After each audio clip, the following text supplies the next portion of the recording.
तमिलनाडु में हुए राज्य विधानसभा के चुनाव में डीएमके को बहुमत मिल गया है और एआईएडीएमके सत्ता से बाहर हो गई है। इस पूरे चुनाव अभियान में स्टार पावर की भी साख दांव पे थी और लोगों को सितारों का चुनाव मैदान में आना ज़्यादा रास नहीं आया है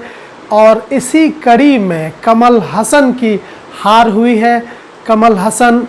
कोयंबटूर साउथ से मैदान में थे। यहाँ पर ये बताना ज़रूरी है कि कमल हसन के चेन्नई की किसी सीट से चुनाव लड़ने की उम्मीद थी, लेकिन पिछले लोकसभा चुनाव में उनके खासम खास महेंद्रन कोयंबटूर से मैदान में थे और कोयंबटूर में उन्हें लगभग 16% वोट मिले थे और कोयंबटूर साउथ जो विधानसभा है वहाँ पर उन्हें लीड भी मिली थी। इसी को ध्यान में रखते हुए कमल हसन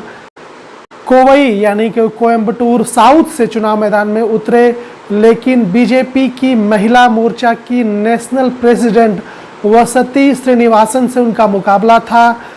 और यहाँ पर ये जानना भी ज़रूरी है कि इस सीट पर डीएमके और एडीएमके का कोई उम्मीदवार नहीं था, तो कमल हसन किसी ऐसी सीट से लड़ना चाहते थे जहाँ पर कि एडीएमके या डीएमके का प्रत्याशी ना हो। यहाँ पर डीएमके ने सीट कांग्रेस के लिए छोड़ दी थी, एडीएमके ने ये सीट बीजेपी के लिए छोड़ दी थी और वसती श्रीनिवासन से लगभग 23 राउंड तक कमल हसन आगे रहे और ऐसा लग रहा था कि उनकी पार्टी का खाता खुल जाएगा, लेकिन अंतिम 3 राउंड में वो पीछे हो गए और 1352 मतों से यह चुनाव वो हार गए